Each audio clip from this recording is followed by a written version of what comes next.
May 4-ാം തീയതി നമുക്കറിയാം കേരളം ആര് ഇനി അടുത്ത 5 വർഷം ഭരിക്കുമെന്നുള്ള ഒരു ഫലമാണ് വരാൻ പോകുന്നത്. പക്ഷെ അതിനപ്പുറം വേറെ ചില ചോദ്യങ്ങൾ കൂടി ഉയരുന്നുണ്ട്. പല കാര്യങ്ങളും നമ്മൾ ചർച്ച ചെയ്ത് കഴിഞ്ഞു. BJP-യുടെ എത്ര സീറ്റ് വരെ നേടും, BJP നിർണായക ശക്തിയായി മാറുമോ, അതിനപ്പുറം പിണറായി വിജയൻ്റെ ഭാവി എന്തായിരിക്കും? CPM-ന് വലിയ തിരിച്ചടി ഉണ്ടാകുമെന്ന് പറയുന്നുണ്ട്. പിണറായി വിജയൻ എന്തായാലും ധർമ്മടത്ത് നിന്ന് പരാജയപ്പെടത്തില്ല, അത് ഉറപ്പാണ്. പക്ഷെ ഭൂരിപക്ഷം കുറയും. കഴിഞ്ഞ തവണ എനിക്ക് തോന്നുന്നു 50,000 വോട്ടിനകത്തുണ്ട്. അത് കുറയും, കുറഞ്ഞതൊരു 10,000 വോട്ടെങ്കിലും കുറയാനുള്ള സാധ്യത കാണുന്നുണ്ട്. അപ്പോൾ പ്രതിപക്ഷ നേതാവായിട്ടിരിക്കേണ്ട ആള് പിണറായി വിജയൻ തന്നെയാണ്. മരുമകനും ഒരുപക്ഷെ ജയിച്ചു വരുമായിരിക്കും. പക്ഷെ അൻവർ അവിടെ ബേപ്പൂരിലെ അതിശക്തമായ മത്സരം നടത്തിക്കൊണ്ടിരിക്കുകയാണ്. അതുകൊണ്ട് മരുമകന് ചിലപ്പോൾ തിരിച്ചടി ഉണ്ടാകാനും സാധ്യതയുണ്ട്. അല്ലെങ്കിൽ ഒരുപക്ഷെ നമുക്ക് വേറെ രീതി കണക്ക് കൂട്ടാം, മറ്റെല്ലാ മന്ത്രിമാരും തോൽക്കും, ജയിച്ചു വരാൻ പോകുന്നത് ഇവർ രണ്ടുപേരുമേ കാണുകയുള്ളൂ എന്നൊരു സംശയമുണ്ട്. അപ്പോൾ പ്രതിപക്ഷ നേതാവ് എന്തായാലും പിണറായി വിജയനായിരിക്കും.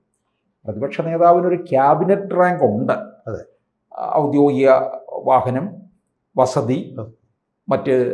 പക്ഷേ ഈ 40 കാറുകളുടെ അകമ്പടിയൊന്നും ഉണ്ടാകത്തില്ല.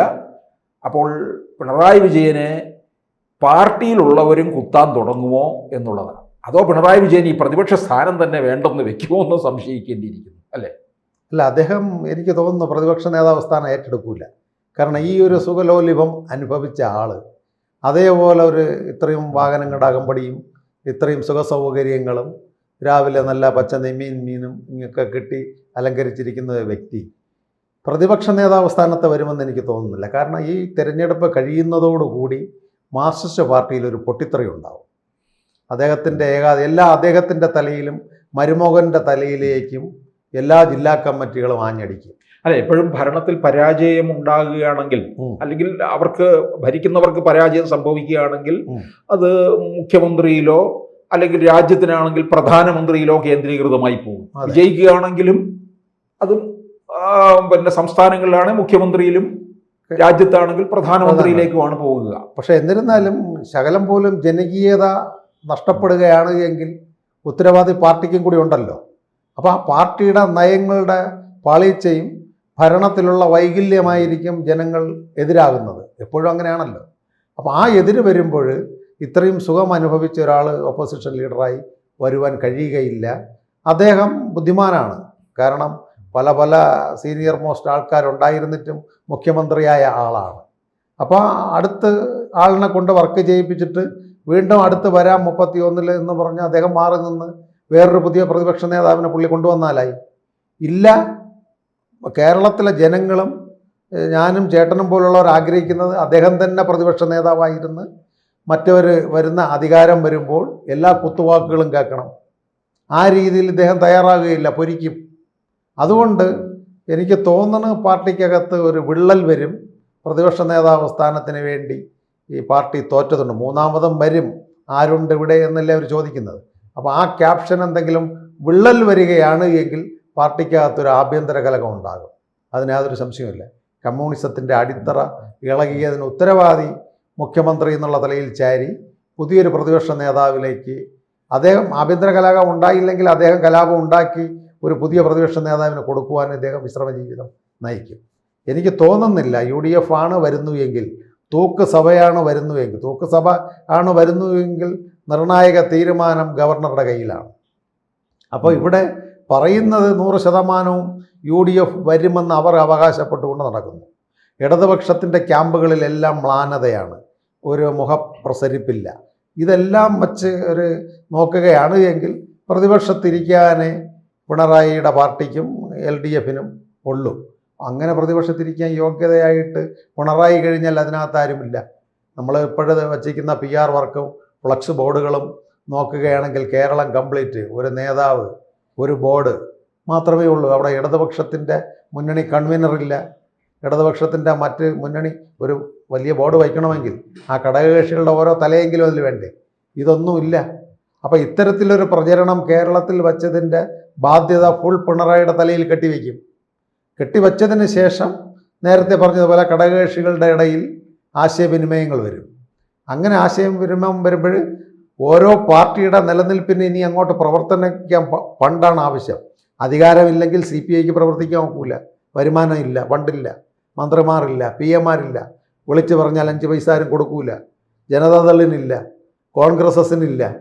ഇങ്ങനെയൊക്കെ ഉള്ള സ്ഥിതി വരുമ്പോൾ അവർ ചിലപ്പോഴൊക്കെ നേരത്തെ നമ്മൾ സൂചിപ്പിച്ചതുപോലെ UDFൻ്റെ ഘടകകക്ഷികളായി മാറുവാൻ കഴിയും.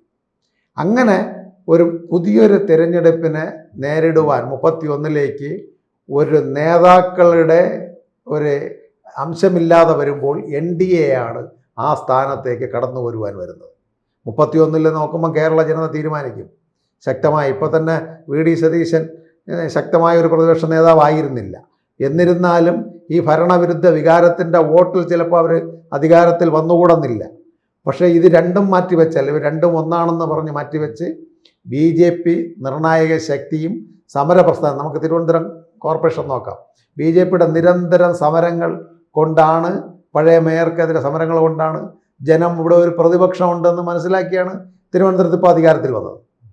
അല്ലാതെ കേന്ദ്ര ഭരണത്തിൻ്റെ നേട്ടങ്ങൾ കണ്ടും നരേന്ദ്രമോദിയുടെ ആ ഒരു പ്രഭാവം കൊണ്ടും ലോക്കൽ തലത്തിലുള്ള ബോഡി തിരഞ്ഞെടുപ്പിൽ അല്ല എന്ന് പലരും എഴുതുന്നുണ്ട്. പക്ഷേ തിരുവനന്തപുരം കോർപ്പറേഷനിൽ നടന്നിട്ടുള്ള ജനകീയ സമരങ്ങൾ, തിരുവനന്തപുരം നിവാസികൾ കുടിക്കുവാൻ വെള്ളം, പോകുവാൻ വണ്ടി, നമുക്ക് കാണുവാൻ കറണ്ട്, ഗ്യാസ്, ഇങ്ങനെയുള്ള കാര്യങ്ങൾ നോക്കിയപ്പോൾ ശക്തമായ പ്രതിപക്ഷം BJP എന്നുള്ളത് കൊണ്ടാണ് BJP ഓപ്ഷൻ. അവിടെ കോൺഗ്രസിനെ തിരഞ്ഞെടുത്തില്ല, ജനം BJPയും തിരഞ്ഞെടുത്തു, മേയറായി. അപ്പോൾ ജനങ്ങൾ വിചാരിച്ചെന്താ, കേന്ദ്രത്തിലുണ്ട് എന്തെങ്കിലും ഒരു സർക്കാരിന് വേണ്ടി. അതുപോലെ 4-ാം തീയതി ചിലപ്പം ഒരു ഡബിൾ എഞ്ചിൻ സർക്കാർ വേണമെന്ന് ഭാരതീയ ജനതാ പാർട്ടിയും എല്ലാവരും പ്രസംഗിച്ച് വോട്ട് നേടി. ബൈ ചാൻസ് തൂക്ക് വന്നു. അവർ ചിലപ്പോൾ ഒരു ട്രിപ്പിൾ എഞ്ചിൻ സർക്കാർ, ബൈ ചാൻസ് BJPയുടെ നേതൃത്വത്തിലൊരു സർക്കാരായിരിക്കും കേരളത്തിൽ വരണം. അപ്പോൾ അവിടെ ട്രിപ്പിൾ എഞ്ചിൻ സർക്കാർ വരും. തിരുവനന്തപുരത്തെ മേയർ BJP, സംസ്ഥാനം BJP നേതൃത്വം കൊടുക്കുന്നൊരു മുന്നണി സംവിധാനം, കേന്ദ്രത്തിൽ നരേന്ദ്രമോദി, കേരളം രക്ഷപ്പെടും. ജനങ്ങൾ വോട്ട് എങ്ങനെ കുത്തി എന്നുള്ളത് ജനങ്ങൾക്കേ അറിയാവും. 4-ാം തീയതി 8 മണി മുതലേ നമുക്ക് അറിയാൻ ഒക്കുള്ളൂ. അതുകൊണ്ട് കേരളത്തിൻ്റെ ഓപ്പോസിറ്റായി എന്നുള്ള പ്രതിപക്ഷമായി പ്രവർത്തിക്കുവാൻ യോഗ്യത ചിലപ്പോൾ NDA ആവും. അവിടെ ഒരു അഡ്ജസ്റ്റ്മെൻറ്റ് രാഷ്ട്രീയം ചിലപ്പോൾ വന്നുകൂടാന്നില്ല. ഇദ്ദേഹത്തിന് ഇത്രയും കേസും കാര്യങ്ങളും ഉണ്ട്. നല്ല രീതിയിലുള്ള ഒരു പ്രതിപക്ഷ പ്രവർത്തനം, സമരങ്ങൾ കാഴ്ചവെച്ചാൽ മാത്രമേ 31ലേക്ക് കേരള ജനത ബുദ്ധിമാന്മാരാണ്. ആര് ആണ് അടുത്ത ഓപ്ഷൻ എന്നുള്ളവർക്ക് വോട്ട് കൊടുക്കുകയുള്ളൂ. അല്ലാതെ നേതാവും കുടുംബവും പാരമ്പര്യവും പാർട്ടി തത്വവും നോക്കി വോട്ട് കൊടുക്കില്ല. അടുത്ത് നോക്കുമ്പം BJP വീണ്ടും ദേശീയ ലെവലിൽ ഇന്ത്യയിൽ അധികാരത്തിൽ വരും. ഇവിടെ ഒരു പ്രതിപക്ഷമായിട്ട് BJP വന്നാൽ 31-ലെങ്കിലും നല്ല രീതിയിൽ ഭരിച്ച് കേരളത്തെ രക്ഷപ്പെടുത്താം. ആ രീതിയാണ് ഇപ്പോൾ പോകുന്നത്. ചിലപ്പം 2029 നിയമനിർമ്മാണങ്ങൾ ഒന്നുകൂടുന്നില്ല. ചിലപ്പോൾ വീണ്ടും ഇന്ത്യയിൽ ഒരൊറ്റ രാജ്യം, ഒരൊറ്റ തിരഞ്ഞെടുപ്പ് വരും. 29 നടക്കുന്ന തിരഞ്ഞെടുപ്പിൽ ചിലപ്പോൾ സംസ്ഥാന നിയമസഭയിൽ നിയമനിർമ്മാണം കൊണ്ടുവന്ന് അസംബ്ലിയും പാർലമെൻറ്റും ഒരു തിരഞ്ഞെടുപ്പ് വരുന്നാലോ BJPക്ക് അനുകൂലമാകും. ആ രീതിയിലുള്ളൊരു പ്രവർത്തന ബാന്ധവം BJP കേരളത്തിൽ ആവിഷ്കരിക്കും.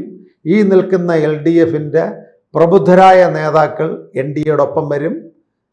ഈ ഭാവി 4-ാം തീയതി വോട്ടെണ്ണിക്കഴിഞ്ഞാൽ ആര് പ്രതിപക്ഷ നേതാവ്, ഇപ്പോൾ ഇടയ്ക്കെന്തോ ഞാനൊന്ന് വായിച്ചതിലോ ഏതിലോ ഞാൻ അറിഞ്ഞു, പഴയ ആരോഗ്യവകുപ്പ് മന്ത്രിയെ ചിലപ്പോൾ പ്രതിപക്ഷത്ത് വരെയാണെങ്കിൽ പ്രതിപക്ഷ നേതാവാക്കും. ശൈലജ ടീച്ചറെ പ്രതിപക്ഷത്ത് വരാതിരിക്കാൻ വേണ്ടിയാണ്, നേതാവാകാതിരിക്കാൻ വേണ്ടിയാണ് പേരാവൂരിൽ കൊണ്ടുപോയി നിർത്തി മത്സരിപ്പിച്ചത്. പ്രതിപക്ഷ നേതാവായി വന്നു കഴിഞ്ഞാൽ പിന്നീട് ഭാവി മുഖ്യമന്ത്രിയും ആകാമല്ലോ. അല്ല, അതൊരിക്കലും ആക്കൂല. കാരണം കേരന്തെങ്ങും കേരള നാട്ടിൽ KR ഗൗരിയെ മുൻനിർത്തിയാണ് അവർ 67-ലും 72-ലും ഒക്കെ തിരഞ്ഞെടുപ്പിന് നേരിട്ടത്. മുഖ്യമന്ത്രി ഗൗരിയമ്മ ആക്കിയില്ലല്ലോ. പിന്നെ വന്നപ്പം AKGയുടെ ഭാര്യയെ പ്രൊജക്റ്റ് ചെയ്തു, അവരാക്കിയില്ലല്ലോ. ആ സമയത്തും 84-ൽ നയനാർ സാറിനെയാണ് ആക്കിയത്. അപ്പോൾ ഒരിക്കലും ഈ MM മണി പറയുന്ന വാക്കനുസരിച്ച് വരെയാണ് എങ്കിൽ സ്ത്രീ വിരുദ്ധ പാർട്ടിയാണ് CPM. സ്ത്രീകളെ പ്രൊജക്റ്റ് ചെയ്തുകൊണ്ട് എവിടെയെങ്കിലും ഇത്രയും കാലം അധികാരത്തിലുണ്ടായിരുന്നു ബംഗാൾ, ത്രിപുര, കേരളം ഒരു സ്ത്രീ മുഖ്യമന്ത്രിയെയോ കീ പോസ്റ്റ് സ്ഥാനങ്ങൾ സ്ത്രീക്കോ communist party of India Marxist കൊടുത്തിട്ടുണ്ട്. അത് പ്രത്യയശാസ്ത്രപരമായിട്ട് അവരുടെ കമ്മ്യൂണിസ്റ്റ് മാനിഫെസ്റ്റോയിൽ തന്നെ വ്യക്തമാക്കിയിട്ടുണ്ട് അവർ എങ്ങനെയാണ് അധികാരവർഗങ്ങൾ കൈയാളുന്നത്. ആ രീതിയിലെ CPM പോവുകയുള്ളൂ. അതുകൊണ്ട് ഒരിക്കലും ഒരു സ്റ്റേറ്റിൽ മുഖ്യമന്ത്രി വനിതകളെ ഒരിക്കലും CPM ആക്കുകയില്ല. അപ്പോൾ അത്തരത്തിലുള്ള പ്രവർത്തനത്തിൽ ഇനി മുഖ്യമന്ത്രി അടുത്ത 31 കിട്ടുമെന്ന് എന്താണ് ഉറപ്പ്?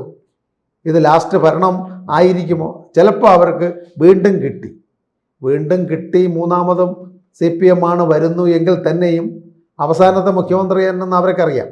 ഇനി അങ്ങോട്ട് നമുക്ക് ബംഗാളിലെ 40 വർഷത്തെ ഭരണവും ത്രിപുരയിലെ 35 വർഷത്തെ ഭരണവും നമുക്ക് മനസ്സിലാക്കി സാമാന്യ അരികാഹാരം കഴിക്കുന്നവർക്ക് ചിന്തിക്കാം. അപ്പോൾ ഈ സ്ഥലങ്ങളിൽ ഇന്ന് ബംഗാളിലെ CPM തിരഞ്ഞെടുപ്പ് ചേട്ടൻ എല്ലാ നാഷണൽ ചാനലുകളും നോക്കണം, CPMൻ്റെ കൊടികൾ മഷിയിട്ട് നോക്കിയാൽ കാണാനില്ല. അപ്പോൾ ആ രീതിയിലേക്ക് കേരളവും വരണ്ട് എത്തിയിരിക്കുന്നു. കേരളത്തിൻ്റെ ഈ ദരിദ്ര നാരായണന്മാരെ സൃഷ്ടിച്ചത് ഈ കമ്മ്യൂണിസ്റ്റ് സൈദ്ധാന്തിക സിദ്ധാന്തങ്ങളാണ്. അതിനൊരു തടയിടുവാൻ ഇനി പ്രതിപക്ഷ നേതാവായി ഇരിക്കുവാൻ പിണറായി തയ്യാറാകുമോ എന്നുള്ളത് സംശയമാണ്. മിക്കവാറും മരുമകൻ, അല്ല എങ്കിൽ ഓപ്ഷൻ വേറൊരു ലീഡർ. അപ്പം നല്ല രീതിയിലുള്ള ലീഡർഷിപ്പ് കൊടുത്താൽ മാത്രമേ അടുത്ത 31 അവർക്ക് LDF എന്ന് പറഞ്ഞ് തിരഞ്ഞെടുക്കുവാൻ പറ്റുകയുള്ളൂ. അല്ലാതെ അവരെന്തിൻ്റെ പേരിൽ ദേശീയ ഗവൺമെൻറ് ഉണ്ടെന്ന് പറഞ്ഞുകൊണ്ട് തിരഞ്ഞെടുപ്പിനെ നേരിടുവാൻ ഒക്കുകയില്ല. നമ്മൾ ഏറ്റവും വലിയ പാർട്ടി ഇന്ത്യയിലാണ് എന്ന് പറഞ്ഞ് തിരഞ്ഞെടുപ്പിനെ നേരിടുവാൻ ഒക്കുകയില്ല.